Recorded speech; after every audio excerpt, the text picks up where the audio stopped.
The technique we're going to learn today isn't just about being fast and accurate with jumps on the piano, but it's about being accurate with everything that we play. There are 3 primary challenges that we face when it comes to jumps and 3 solutions to those challenges that we'll go through.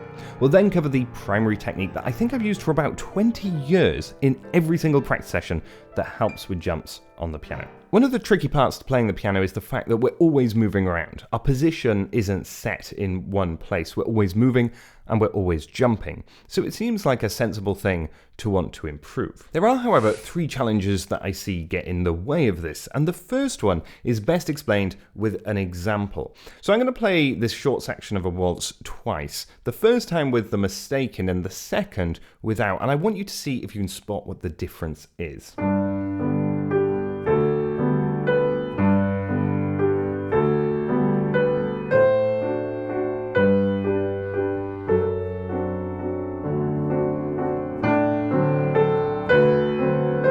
And version 2.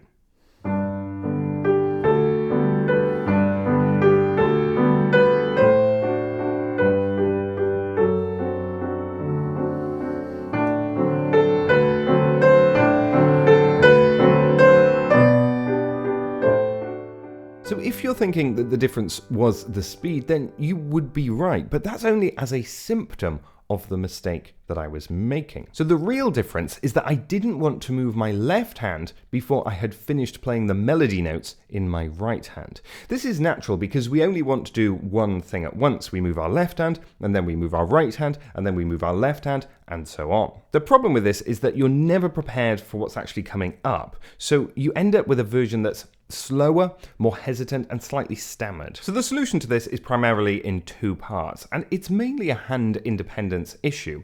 What we want to do is move our left hand while our right hand is also simultaneously playing the melody. So our right hand has got this melody in the first 2 bars, and our left hand has got these moves. So what we want to do is, if we did it super slowly, we've got to move the left hand while the right hand is playing, moving. Very natural to want to just stop, wait for the right hand to finish, carry on, stop, wait for the right hand to finish. But as we said, that stops the music. So moving while we're playing.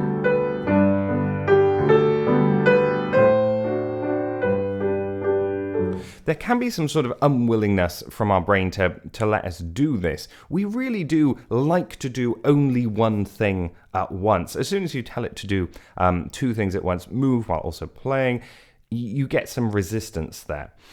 Playing it hand separately, practicing it hand separately really helps to know what you're aiming for. If you know what you're aiming for in each hand, then when it comes together, try to replicate that. Going slowly as well really helps. If I tried to do that really fast, it just wouldn't work. But if I can do this melody in my right hand and tell my left hand to move very slowly while you're playing it, it starts to fit together and it starts to flow, it starts to move on. So the second part to the solution is to think about what's coming up. It's to look ahead so that you're preparing. If you're stuck on the note that you're thinking about, then it's going to sound stuck. It's going to be stopped. If you want it to sound like it's flowing on, and we do, then thinking about the next note all of the time is what you need to be doing. The next challenge is all to do with accuracy of jumps on the piano. How can we get them so accurate that we're getting them right all of the time? Again, this is a 2-part solution, and the first part is all to do with the technique that we're going to jump into in just a moment. And the second part is something that I like to think about, which is to do with measuring the distance between one note and the other and feeling the movement over the jump. Playing the piano is all about measuring distances between notes and building out that vocabulary. But if you want to remember the distances that you measure, try this. To measure the distance, we'll take the jumps in the beginning of the Gershwin, and what we want to do is just move smoothly and slowly between the notes of the jump. Once you've felt it a few times, see if you can do it without looking, just finding the notes. It's about mapping and building that picture in your head so that you no longer need to look at it. Also, avoid a kind of fast and loose motion, as you might get it a few times, but it's not going to stick around. It won't be accurate in the long run. That's why slow practice, we always come back to slow practice. There's so many reasons for it, but that's one of the reasons why we do the slow practice as well. As you become more and more comfortable with it, with your eyes shut, you can gradually start to increase the speed. So we've learned how to measure the distance and covered an exercise for practicing this, but how can we make sure that we're accurate and consistently accurate? Well, this is where how you practice comes in. If you want to be accurate, you need to complete the movement or the action more times right than you did wrong. And we won't dive into this too much, as we have done a sort of deep dive on it recently.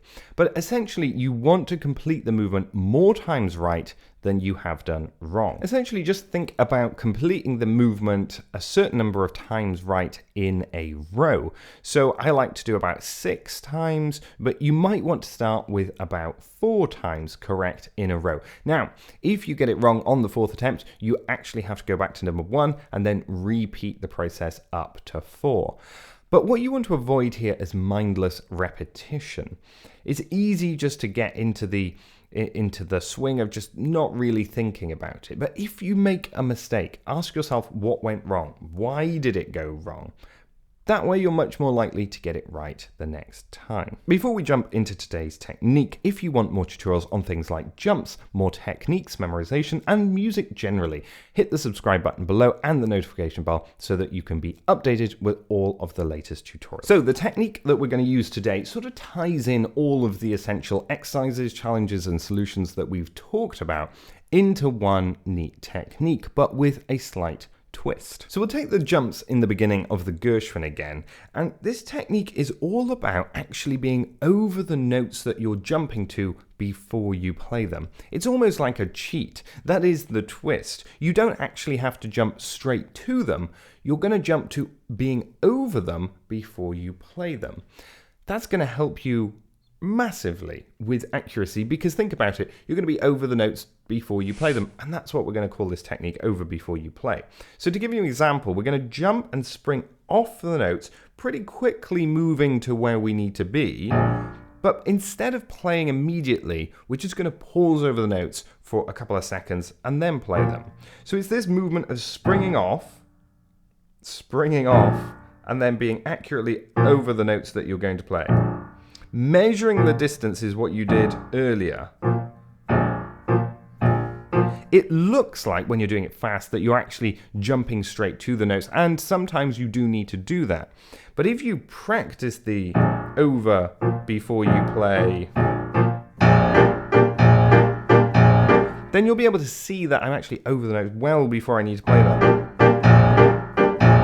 So we can think of it in 3 clear steps. The first part is to rebound off, move over the notes that you're going to play, but not playing them. And it might take a little bit of practice to move quickly off and measure where you're going.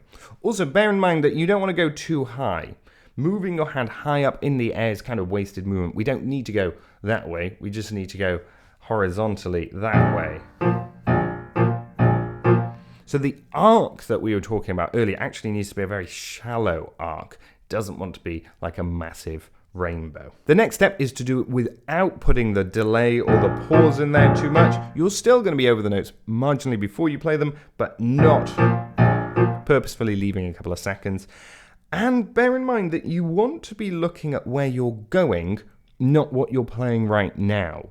So for instance, as I'm playing this one, I'm actually looking up here. And as I'm playing this one, I'm looking down. So you're never looking at, you're actually looking at the opposite of where you're playing. I'm looking down, I'm looking up. And the third step is to incorporate this back into the piece that you're playing. Sometimes when learning music, we spend more time on the technique and learning the notes than actually on the music itself. So if you want to know how to memorize music before you've even sat at the piano, check out the next video. Don't forget to subscribe, and I'll see you there.